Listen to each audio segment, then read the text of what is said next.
Hello, you sentient ball of stardust.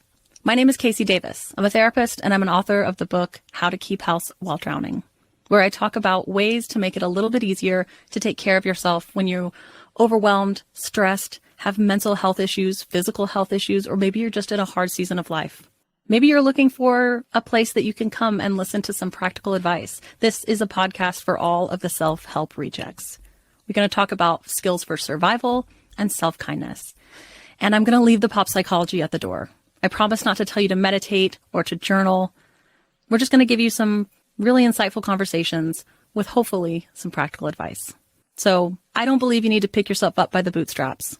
I don't want you to just try harder, and I don't believe that laziness exists. So join me over on Struggle Care, where we can find compassionate solutions that help us function a little bit better.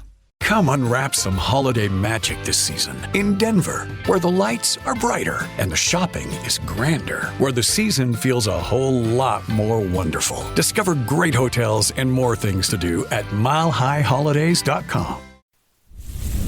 Stoveleg Media, igniting conversation.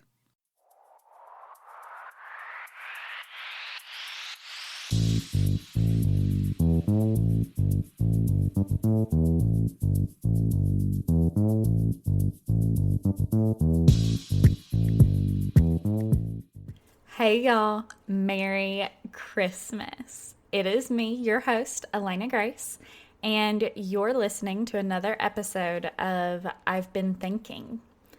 So today we are going to be talking about Christmas specifically, but pagan holidays, or rather Christian holidays with pagan dates and traditions.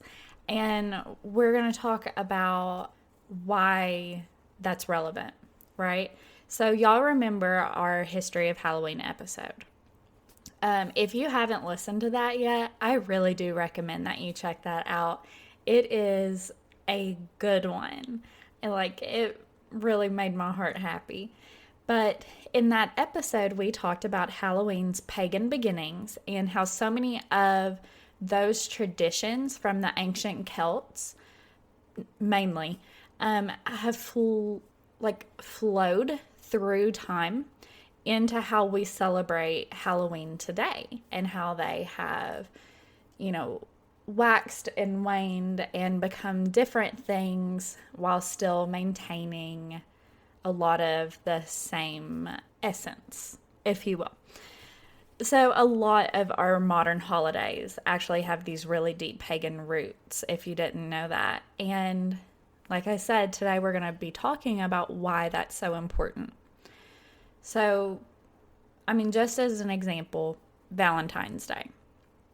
It has a super muddled history, right?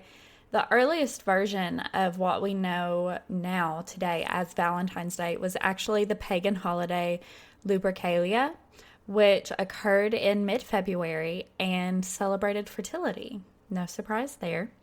So this holiday and its rituals were one of the few pagan holidays that were still celebrated over a century after the legalization of Christianity in the Roman Empire. But eventually, a pope declared that it should be put to an end, which isn't surprising because it had some interesting rituals. But not long after that, the Catholic Church declared the day February 14th, mid-February, so still following with that theme, to be a holiday in celebration of the martyr Saint Valentine. And historians theorize that this feast day was meant to kind of replace the weird, definitely immodest, and definitely not Christian rituals of Lupercalia, which would make it easier to accept in a way for the people who were coming into Christianity from paganism, right? So for a long time, actually, Valentine's feast day actually had nothing to do with romance, but it's suggested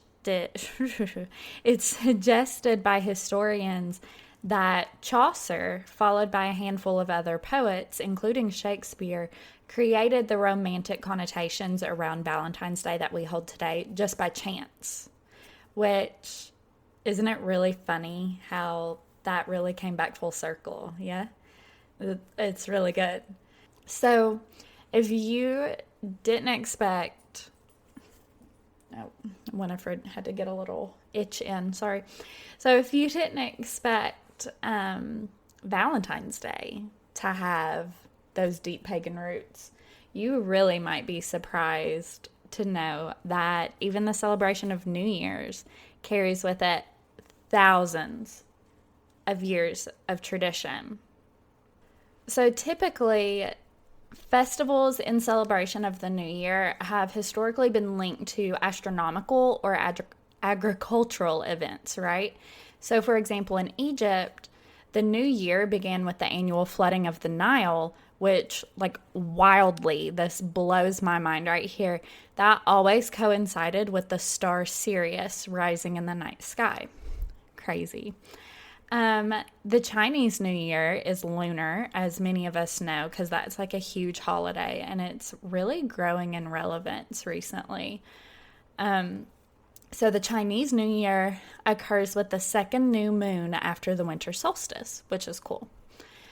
Now, the Gregorian calendar, which is what most of the world uses today, is based on an ancient Roman calendar, specifically the Julian calendar, which started the new year on January 1st. So this was done in part to honor the Roman god Janus, which makes me feel like I'm talking about somebody's grandmother. Anyway, the Roman god Janus, Janus, the god of change and beginnings. I mean, when I read that earlier, that was like cold chills. That is so poetic, right? The god of change and new beginnings for January. I love it. But Romans would often celebrate this day with sacrifices and exchanging well wishes and small gifts of figs and honey in an attempt to set a positive tone for the year and give themselves like good luck and good vibes and all that good stuff. So in the Middle Ages, this was actually abolished, though. Like January 1st was abolished as the new year because it was so associated with paganism and pagan traditions, and it was seen as unchristlike. So after that, I think this is really funny. It was just kind of celebrated whenever, like sometime between December 25th and sometime in March, which is like... So all the dates we have today, like, are those right? Like, is our timeline correct? I'm concerned now, right? Anyway, it was actually, pause for one more second. It was actually celebrated up until March, even in the colonies, like in the United States. That is freaking wild. That I did not know that. That's your fun fact for the upcoming weeks. Like, tell everybody. So that's so crazy to me. Anyway, but in the 1500s, January 1st was reestablished as New Year's Day with the introduction of the Gregorian calendar, which, like I said, is what we all use today. Back to another kind of funny note, I guess. I actually found a ton of Christian, quote unquote, websites talking about why Christians shouldn't celebrate the new year because it's a pagan holiday. Love that for them. I mean, I love Jesus, but I celebrate the new year. I always have. And I've got news for them, for the people who think that way, because Christmas, as we know it today, is heavily steeped in ancient pagan traditions from many different cultures, right? So, of course, Christmas is the Christian celebration of the birth of baby Jesus. But the thing is, first of all, based on the stories given to us in the book of Luke, it is most likely that Jesus was born in the spring. So why do we celebrate it in December, right? Because it was significantly easier for the Christian conquerors to get these, quote, savage people to convert to Christianity if they were able to keep remnants of their old religions. And that's actually a really common thing around the world. Like,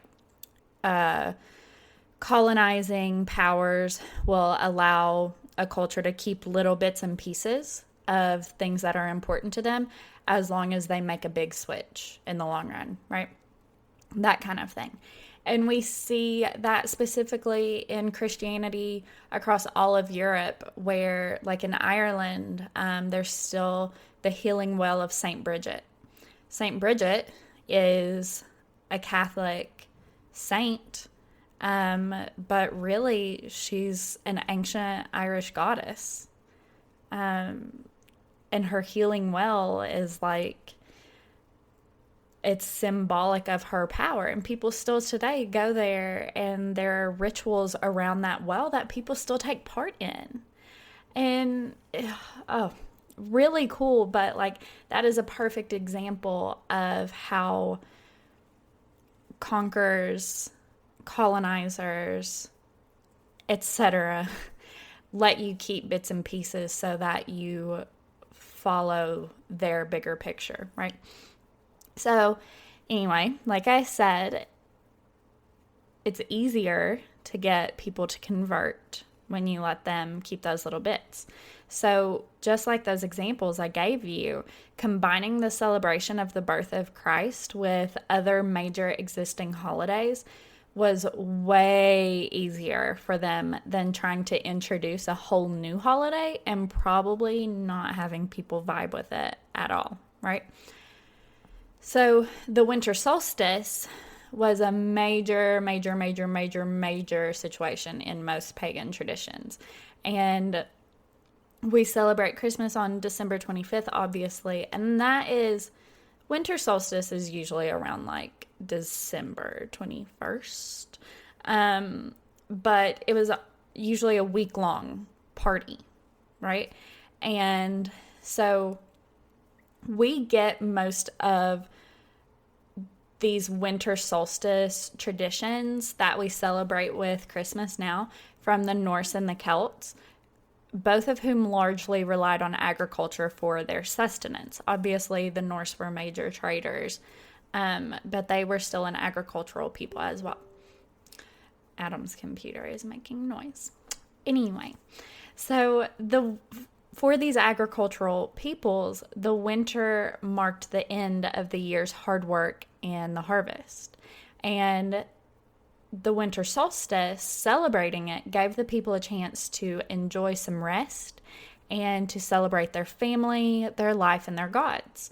Plus, the fact that winter for agricultural people tended to be dark and scary, and they were often unsure if their food stores would last them through the weather. This was a super needed distraction from the fear that the cold brought. In addition, the Romans actually had a major winter solstice type holiday around the exact same time of year, and it was called Saturnalia. So this holiday celebrated the agricultural god Saturn, and they would give small gifts to each other for the sake of good luck. Typically, they would give like one other person a little gift, and then somebody else would give them a little gift, and it was just like a really small thing. But they also feasted and they drank. But this is super similar to how we celebrate Christmas now, right? For both of these. So the feast and the resting and celebrating with family and spending time, and then the gift giving and all of that. So it makes sense that these major celebrations were combined with this new Christian holiday so that the Christian conquerors could introduce it more easily and get more people on board. And it explains why today so many of our traditions can be traced back to our pagan ancestors. And y'all, there's so many more, like mistletoe, for example. It was sacred across cultures. For the Romans, it was a symbol of fertility. They would do a fertility ritual, yes, underneath a sprig of mistletoe, for example. And the Celts, it symbolized for them peace and joy and was a symbol of a truce, like a white flag or an olive branch. Holly was also a super sacred plant, and it was often made into a wreath by the Romans to exchange as their little good luck present during the Saturnalia celebrations. And this actually served as a cover for Christians who were facing persecution in the Roman Empire. So they would hang up holly wreaths around their house to make it look like they were celebrating Saturnalia, when in reality, they were celebrating Christmas very quietly. And so in that way, holly became a symbol of Christmas over time. Isn't that cool? Even decorating Christmas trees came from the Romans and early Germanic tribes, both of whom would place small little ornaments and fruits and candles on the trees outside of their homes to honor their patron gods. And perhaps my favorite fact of them all, the Santa Claus that we know today is a blend of several different incarnations of the same idea, which I always think it's really cool how different cultures will have literally the exact same ideas and eventually they'll kind of come together. The more or less original version was actually the god Odin. That is the Norse head deity, the father of Thor. He was typically portrayed as an old man with a long white beard, right? During the winter, he was known to ride through the sky, Santa and his reindeer, on his 8-legged horse, Sleipnir. Sleipnir? We're going with Sleipnir. Anyway, children would grab their little boots and they would fill them with snacks for Sleipnir, like little carrots and some straw and stuff. And then they would leave them out by the fireplace. So while he and Odin were riding through the sky, Sleipnir could shoot down through the fireplace and grab a little snack while he was going. I mean, stockings, am I right? And then in like repayment for these little kids leaving him a snacky snack, he and Odin would leave them a little present down in their boot. That sounds like he poops in their boot, but that's not what happens. Leave little gifts in their boot, little wrapped treats or whatever. And then later we have Saint Nicholas, who was a real dude. He lived around the 4th century AD, and he was known for his big long beard, wearing a long cloak, and his generosity. And Saint Nicholas was actually the patron saint of children, the poor, and prostitutes, which I love that. So his story and his reputation for generosity eventually got combined with the story of Odin riding through the sky, 8-legged reindeer, 8 tiny reindeer, or 8-legged horse, 8 tiny reindeer. There we go. You know, all of that eventually got combined, and over time, you know, you throw those two in a pot together, stir them up. Over time, throw in a dash of Coca-Cola's marketing team in the 1930s, and what do we have? We have Santa Claus, big white beard, big red cloak, a sack of toys on his back, 8 tiny reindeer. That's it. That's the Santa Claus we know today. So you're probably thinking, okay, Elena, this is all interesting and, you know, fun stuff to know about, but why is this important? Okay, let me tell you why. Let me explain. Because this is a part of our culture, especially if you're of European or Mediterranean descent. This is a way for you to connect with your ancestors. So, but I want to be clear that this doesn't just apply if you're of European or Mediterranean descent. This is a way for you to connect to a past culture that is so open for anybody to grab onto and to love and learn about and want to be a part of, right? So many cultures have these deep-rooted customs that harken back thousands of years, and they're modern members of those cultures, for lack of a better word.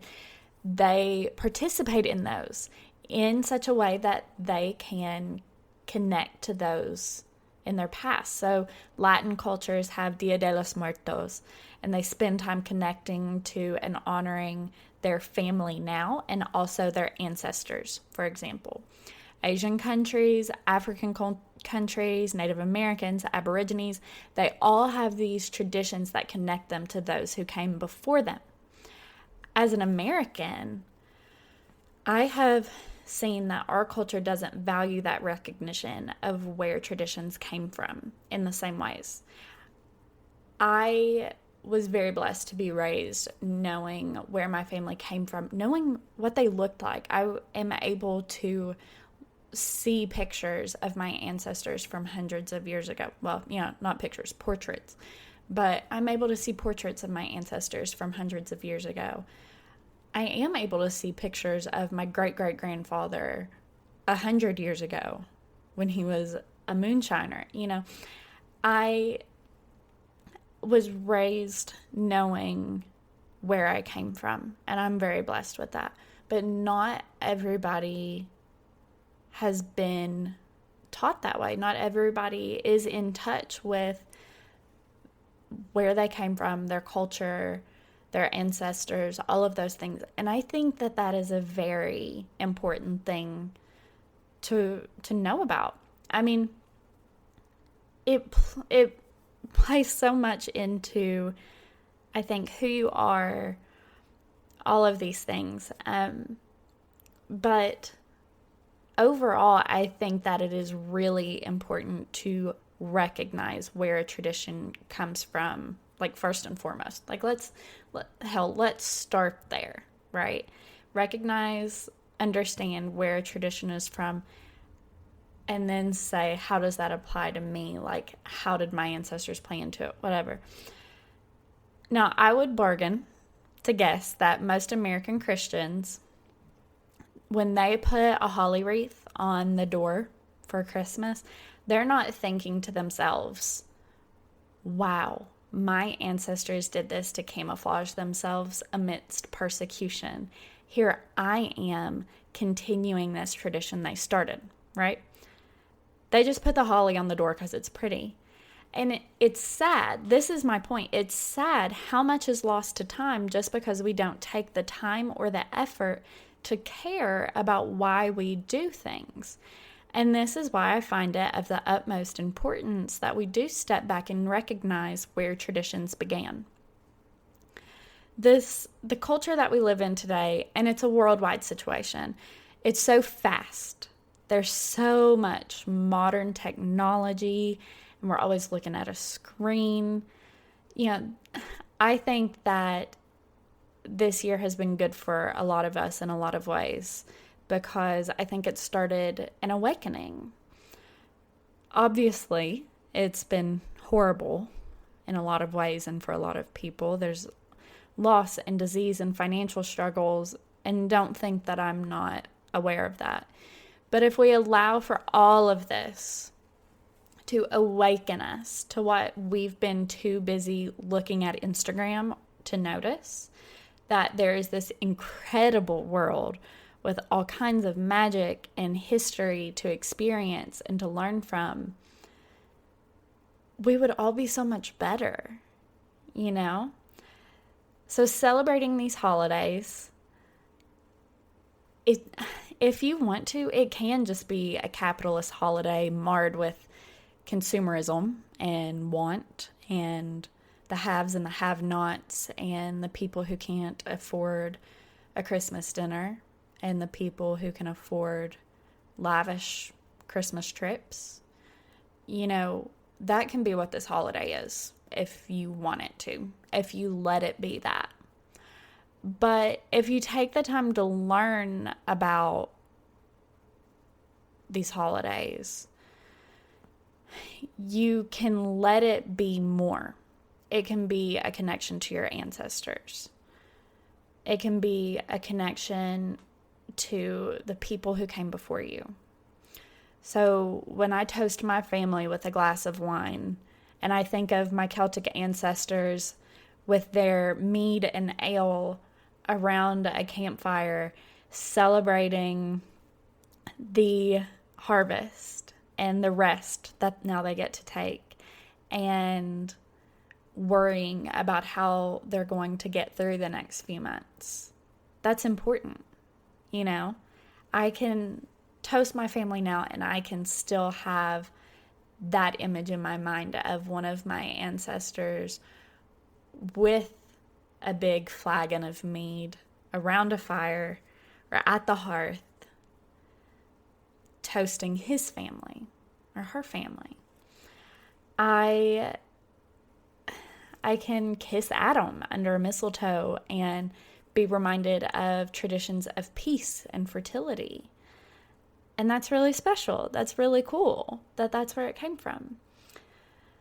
I celebrate the birth of Christ on December 25th, knowing that he actually wasn't born on December 25th or the winter at all, but that this is a point in time that is sacred to my ancestors. And so I get to share this celebration with them in that way, which I just think is really awesome. If we took the time to try to connect to our ancestors by learning how they're still a part of our lives today, I really do wonder how differently we would all act. Perhaps we would be more respectful of those who came before us and what they did for us. Perhaps we would be more cognizant of how our actions now affect the lives of those generations in the future. And just perhaps we would be more respectful of one another right now, today. I so hope you've enjoyed this episode, guys. Please make sure that you subscribe to the Patreon for early access and for extra content. I hope you liked getting this episode a little bit earlier this week. Of course, I wanted to get it out to you before Christmas, just because that way, you know, I don't have to really work on Christmas and you don't have to worry about trying to listen to it the day it comes out. It'll be a great little commute to the grocery store or down the street to your parents' house or whatever. Now, I want to remind you all to stay safe. Don't do anything stupid. Don't go out and give somebody COVID. That would not be a good Christmas present. Make sure that you give us a follow on Instagram at I've Been Thinking Pod and let us know what you thought about this episode. Again, I really hope you loved it. Subscribe wherever you listen so that way you get a reminder, a little alert whenever a new episode comes out. And if you use Apple Podcasts, definitely give us those 5 stars and a rave review. I would so appreciate that from y'all. Make sure you tell a friend or a family member or somebody to give us a listen this week. I really appreciate you all helping me grow and being a part of my community. And I just want us to grow and grow and grow and be so strong and be a really inspirational force for each other. So, like I said, make sure you recommend us to one person this week. That's your challenge. All right, guys, thank you for listening. I will talk at y'all next week. Merry Christmas. Bye, guys.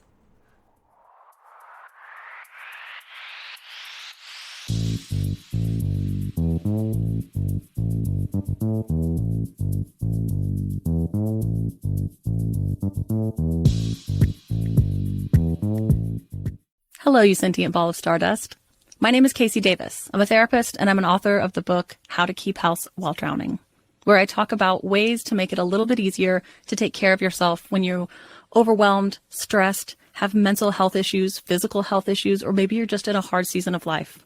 Maybe you're looking for a place that you can come and listen to some practical advice. This is a podcast for all of the self-help rejects. We're going to talk about skills for survival and self-kindness. And I'm going to leave the pop psychology at the door. I promise not to tell you to meditate or to journal. We're just going to give you some really insightful conversations with hopefully some practical advice. So I don't believe you need to pick yourself up by the bootstraps. I don't want you to just try harder, and I don't believe that laziness exists. So join me over on Struggle Care, where we can find compassionate solutions that help us function a little bit better. Come unwrap some holiday magic this season in Denver, where the lights are brighter and the shopping is grander, where the season feels a whole lot more wonderful. Discover great hotels and more things to do at milehighholidays.com.